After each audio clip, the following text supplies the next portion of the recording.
sallallahu alaihi wasallam wa ala alihi wa sahbihi wa dzurriyyatihi wa alihi wa sahbihi wa muslim. Betul ya wassalatu wassalamu ala rasulillah wa ala alihi wa sahbihi wa sallam wa ala alihi wa sahbihi wa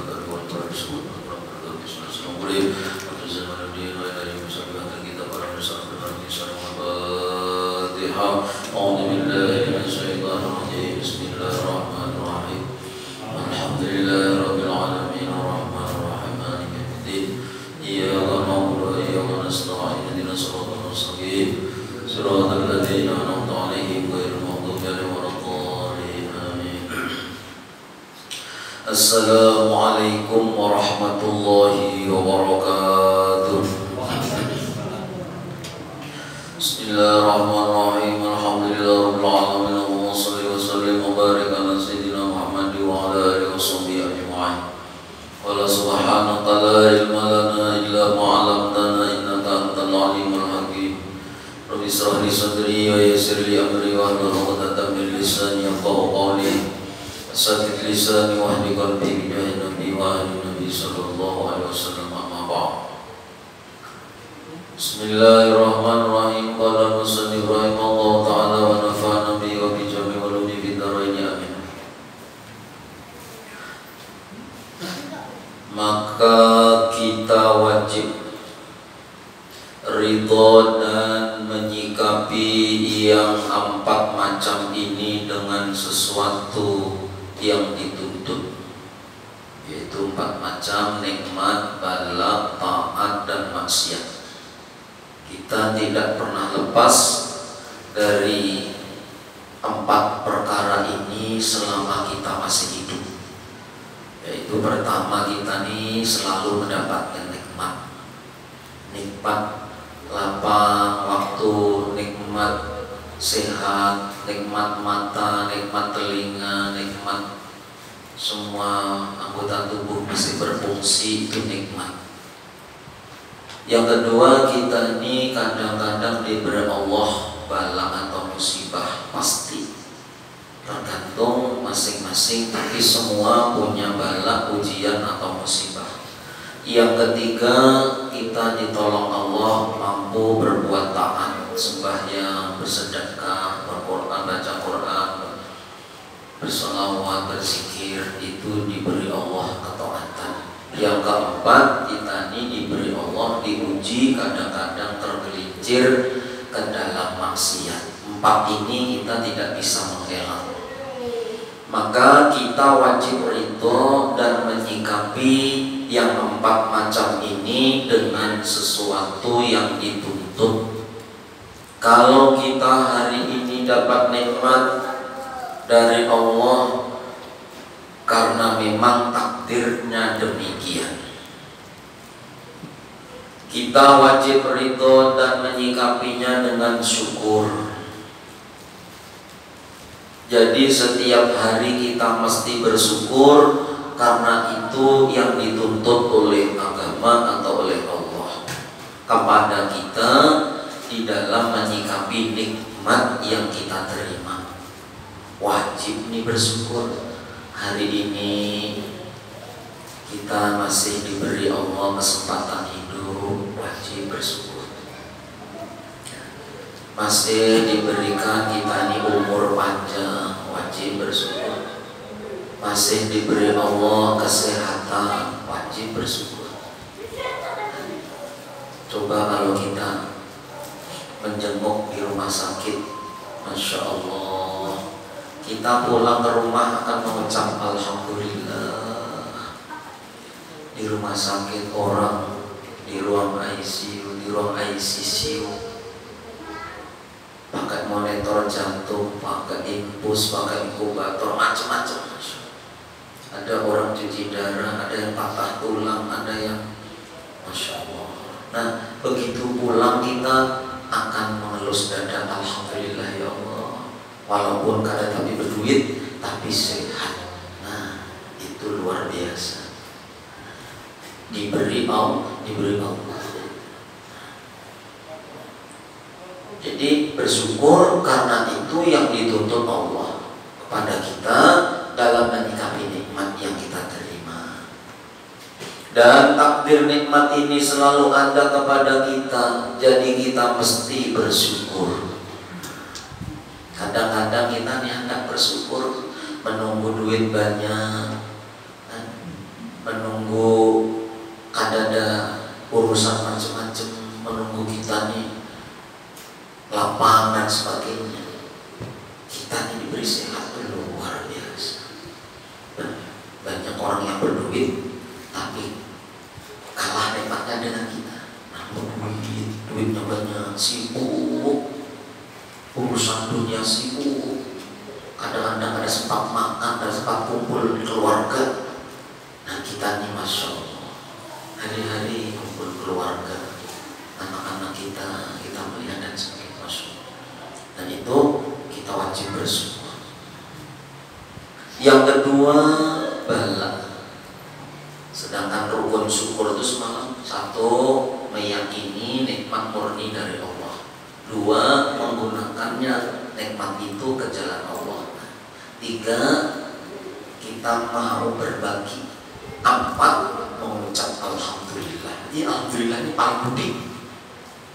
Walaupun Alhamdulillah, tapi keyakinan ada benar, belum syukur namanya. Jadi harus benar. Kalau orang syukur itu pertama meyakini nikmat itu 100% datangnya dari Allah. Walaupun pada zahirnya melalui tangan bos kita, atasan kita, tapi hakikatnya asli murni dari Allah. Tangan-tangan itu asbab yang diciptakan oleh Allah. Nah, kedua, lalu kita gunakan nikmat tadi untuk ke jalan Allah, beribadah. Yang ketiga, mau sedikit barang berbagi, yatim kah yang diberi ini, asal ada, tak usah kisah-kisah, tak usah kepada, tak usah cerita-cerita, yang penting yuk berikan siapa ada berbagi itu. Dan jar guru bahari, inti syukur itu berbagi.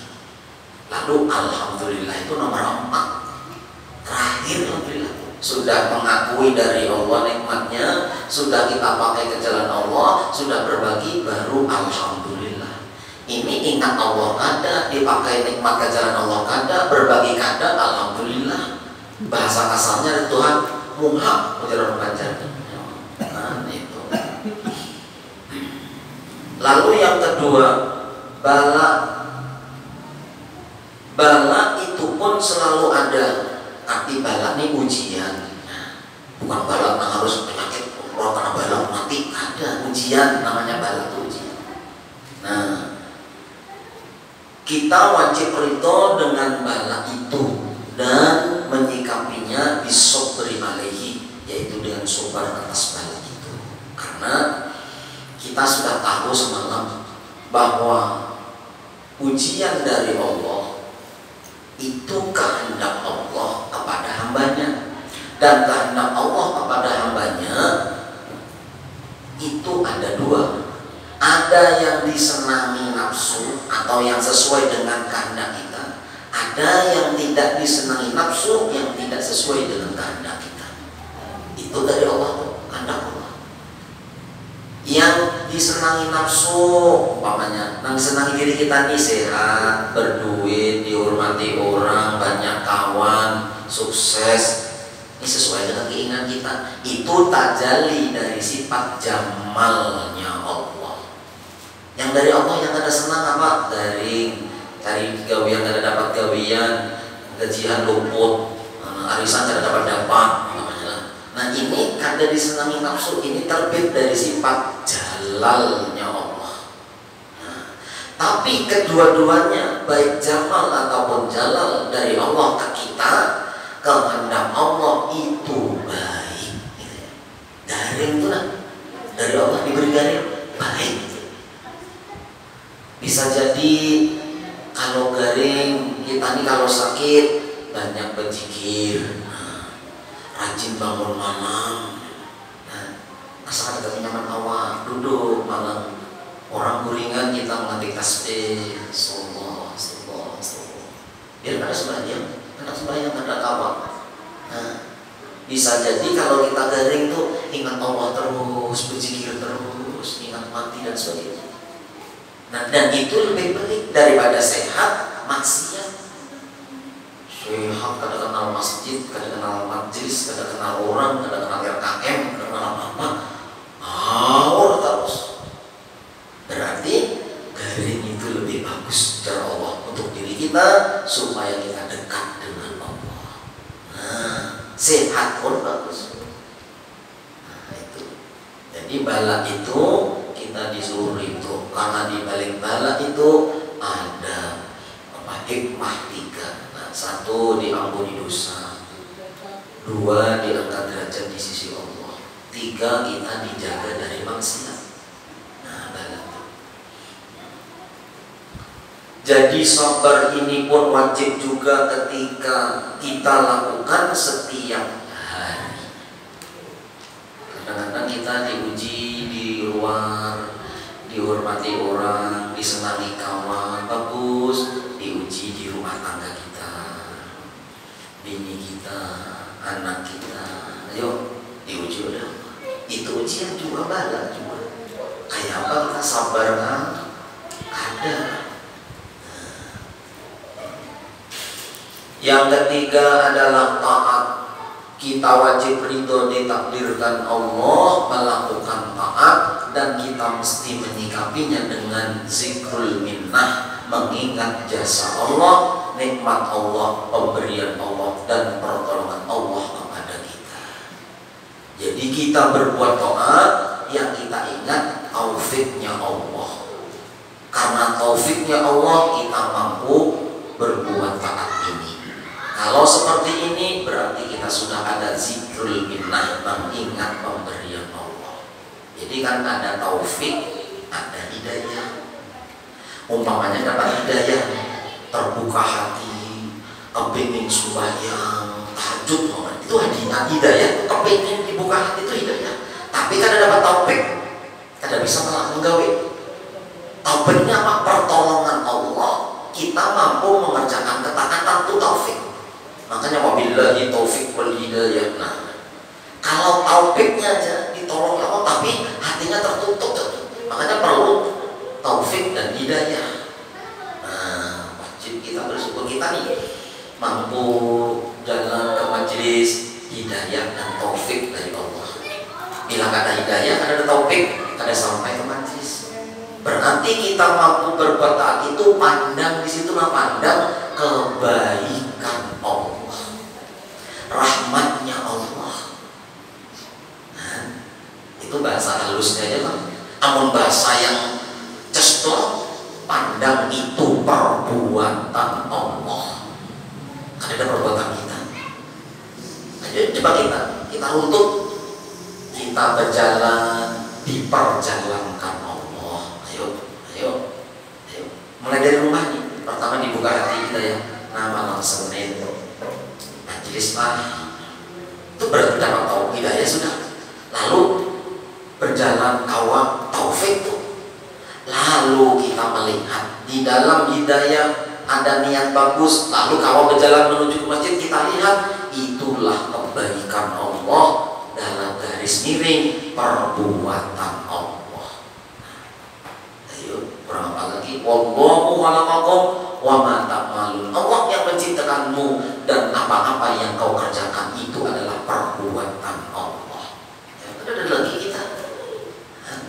Lalu kita ada sombong. Wah, malam sembahyang tahajud 11 rakaat, kalau witir-witirnya sampai subuh, baca roti, berzikir, berkisah. Padahal itu perbuatan Allah. Mana yang disombongkan?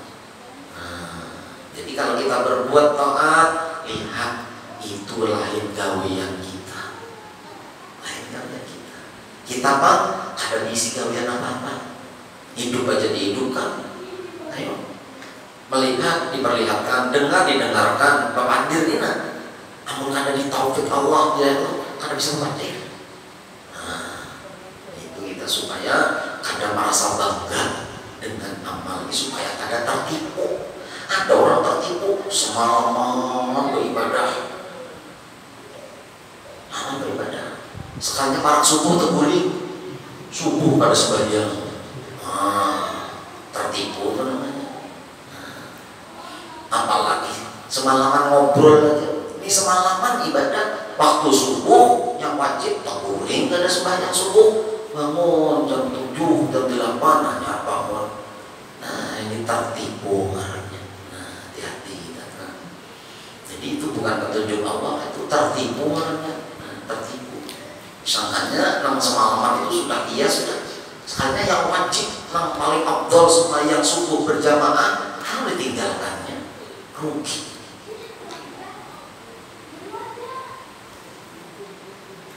Jadi kita berbuat taat itu yang kita ingat taufiknya Allah, pertolongan Allah. Yang keempat, maksiat. Kalau hari ini kita ditakdirkan maksiat, maka kita wajib ridho dengan takdir itu, dengan menyikapinya dengan kembali dan bersegera taubat kepada Allah. Karena kalau kita ditakdir Allah dasar maksiat, karena kamu menghindar. Berniat sudah, hari ini aku pokoknya hendak menjaga mata, jangan sampai memandang yang diharamkan Allah, menjaga mulut supaya tidak berbicara yang diharamkan Allah, menjaga hati supaya tidak berburuk sangka kepada hamba-hamba Allah. Niat sudah, tapi Allah hendak menguji dengan maksiat, karena lewat demi niatnya cara benar. Nah, karena menghindar namanya, ayo diberi Allah. Maka kita disuruh ridho dan bersegera bertobat kepada Allah. Nah, 4 sikap, 4 musibah atau 4 takdir Allah ini. Ada nikmat, ada bala, ada taat, ada maksiat. Cara menyikapinya beda-beda. Nikmat dengan bersyukur, bala dengan bersabar, taat dengan memandang kebaikan Allah, taufik Allah, maksiat dengan bersegera bertaubat kepada Allah. Itu semua manusia hidup diberi Allah ujian 4 itu.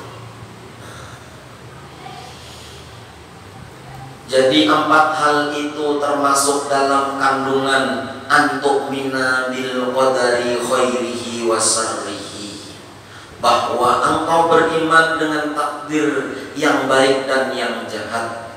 Kalau kita beriman dengan takdir, asalkan iman kita dengan takdir itu benar, maka ia akan membuahkan banyak manfaat. Di antara buah yang disebutkan para ulama adalah pertama, al-itmanan, artinya tenang dalam hidup, artinya hidupnya tidak gelisah. Terlebih lagi stres ada mungkin, jauh dari kamu stres. Orang yang stres, orang yang kebanyakan pikiran itu adalah orang yang tidak beriman dengan takdir. Ia merasa semua yang mengurusinya, dan semua ia yang menanggungnya. Akhirnya ia stres. Padahal seandainya dia beriman dengan takdir, hidupnya akan tenang. Karena kita tadi meyakini bahwa takdir Allah kepada kita itu semuanya baik. Takdir Allah kepada orang beriman semuanya baik. Kita yang kurang paham memahaminya. Yang kedua, buahnya adalah tawakal. Jadi yang pertama tadi, orang nih paham benar dengan takdir yang 4 tadi. Nikmat, musibah, taat, maksiat datang dari Allah. 4 inilah semua dari Allah untuk kita nih baik, dipilihkan Allah.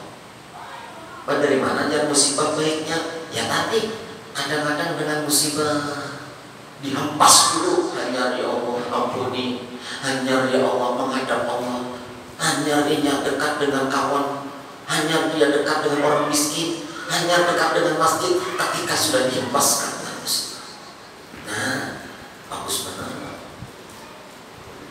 Jadi bentuknya apapun, kalau nafsu kita ini kan mau, kepingin pasti bagus terus, sehat terus, berduit terus. Nah itu. Tapi buktinya apa? Ada yang garing, ada yang sehat, yang sugih, ada yang melarat, ada pejabat, ada rakyat. Itu karena kehendak Allah. Kalau kehendak kita terjadi, ada orang miskin. Kalau kehendak kita terjadi, aku hendak sugih, sugih. Aku hendak bungas, bungas. Ayo. Tapi yang terjadi kehendak Allah. Jadi bila kita paham di situ, tapi mengeluh Presiden. Kadang-kadang kamu stres. Kenapa? Diridhoi ya, dilapangi hati ya. Kalau Allah sudah mentakdirkan karena kamu kita merubah-rubah. Ridho inggih Tuhan inggih. Bahasa kita tuh inggih. Nah, lebih lapang hati. Tapi mau kada paham. Seharusnya kada kayak ini mamnya. Aku nih kayak ini seharusnya tuh tersalah. Seharusnya tuh bukan pas. Yang kedua, hasil buahnya adalah tawakal. Sudah tahu yang 4 tadi, maka tawakal.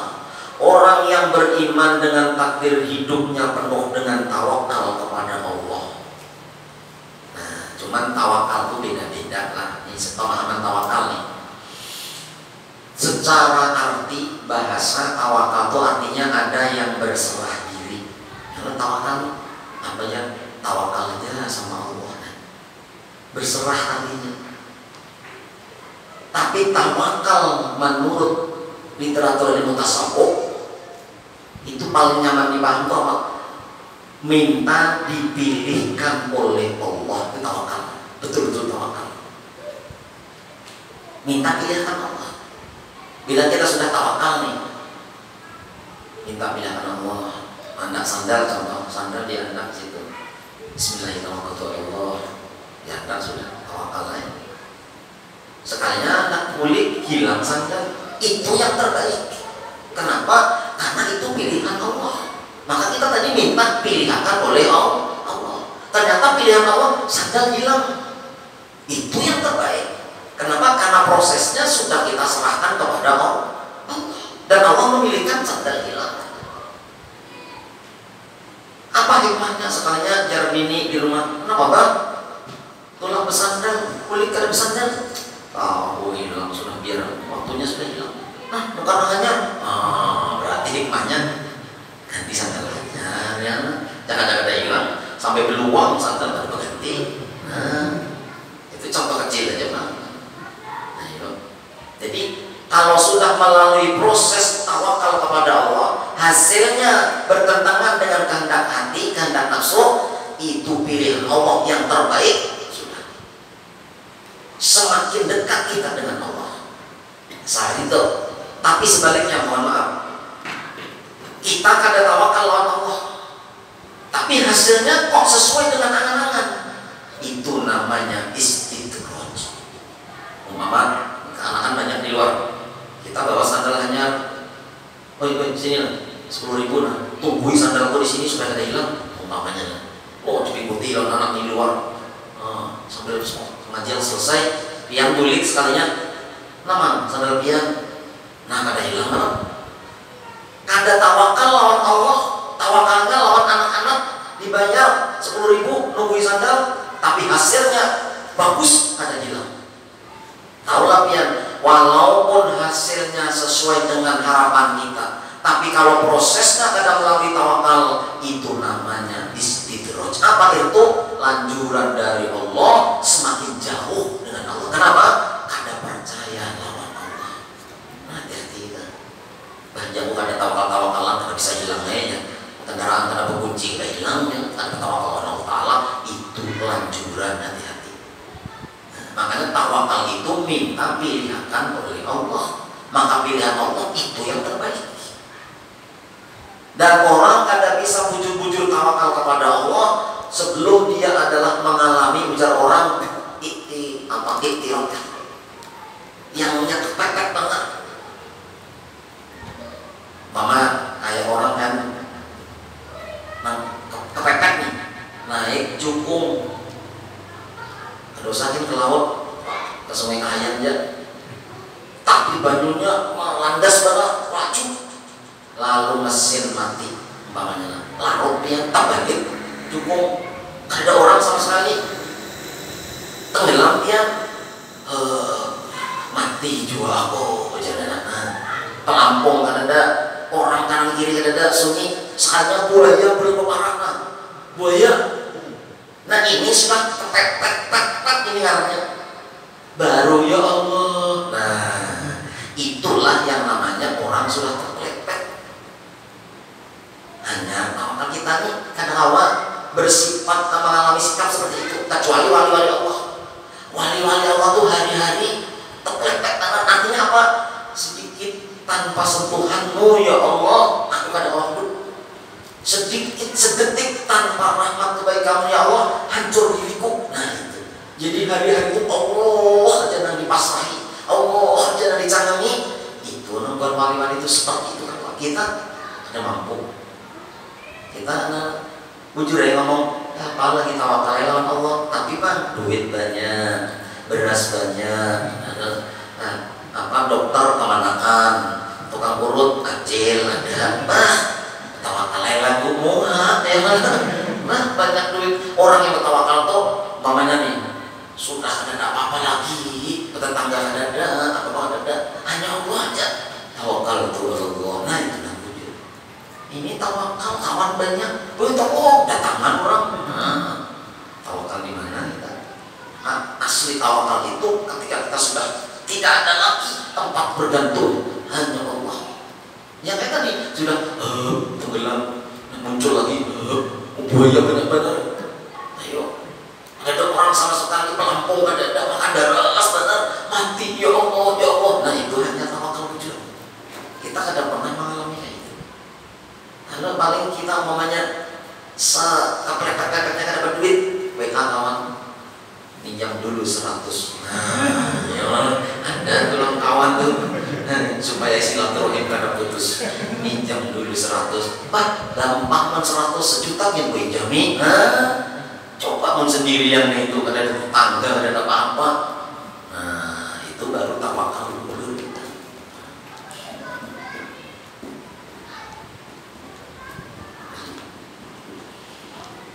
Lalu apa jasnya? Yang ketiga ada mutawbihi li khalqillah, tidak mau mencela manusia terhadap makhluk Allah. Anas bin Malik berkata, aku 10 tahun berkhadam kepada Rasulullah SAW, tidak pernah Nabi itu mencela, meniwas orang banyak diriku. Tidak pernah Nabi berkata, kenapa wahai Anas kamu begini? Kenapa seperti itu? Padahal aku larang, kenapa kau kerjakan? Tidak pernah. 10 tahun berhadap lawan Nabi, membantu Nabi, ada pernah Nabi itu, kenapa Anas? Itu, kenapa ini? Maka aku kadang menyuruh, ada pernah. Sama sekali. Kenapa?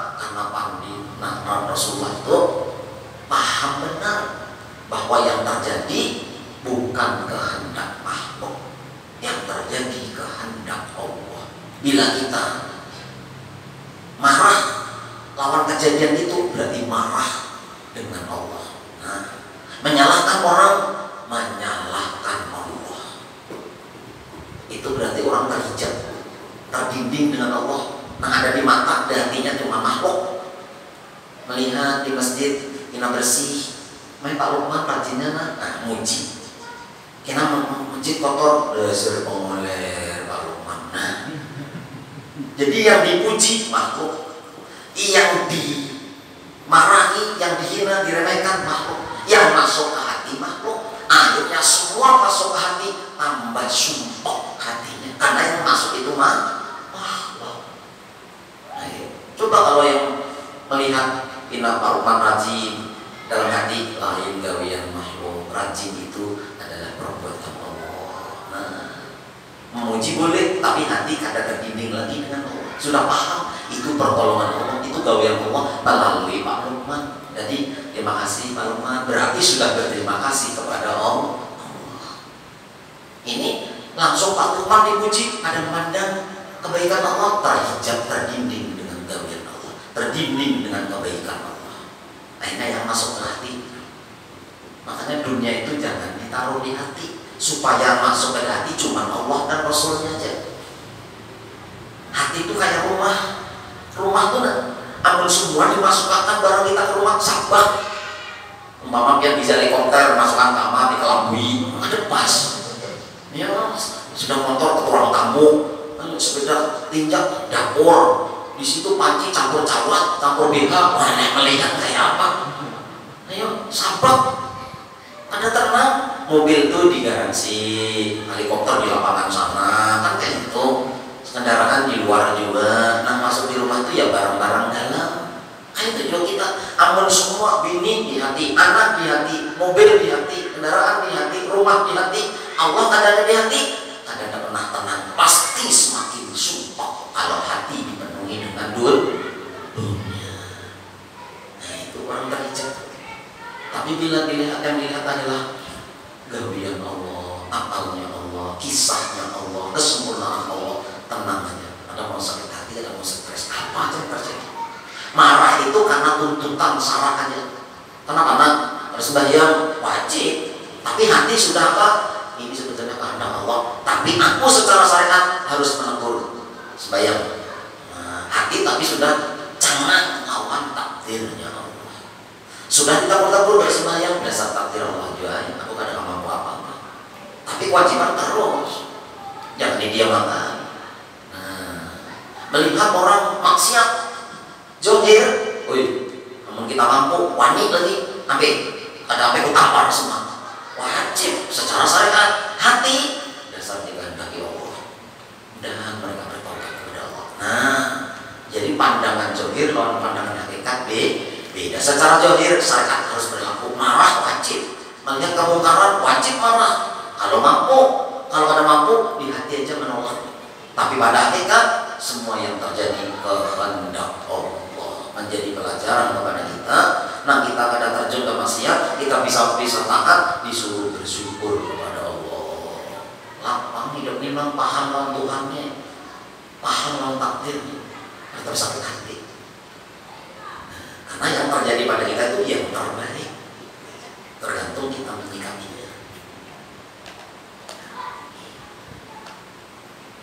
Belum kan?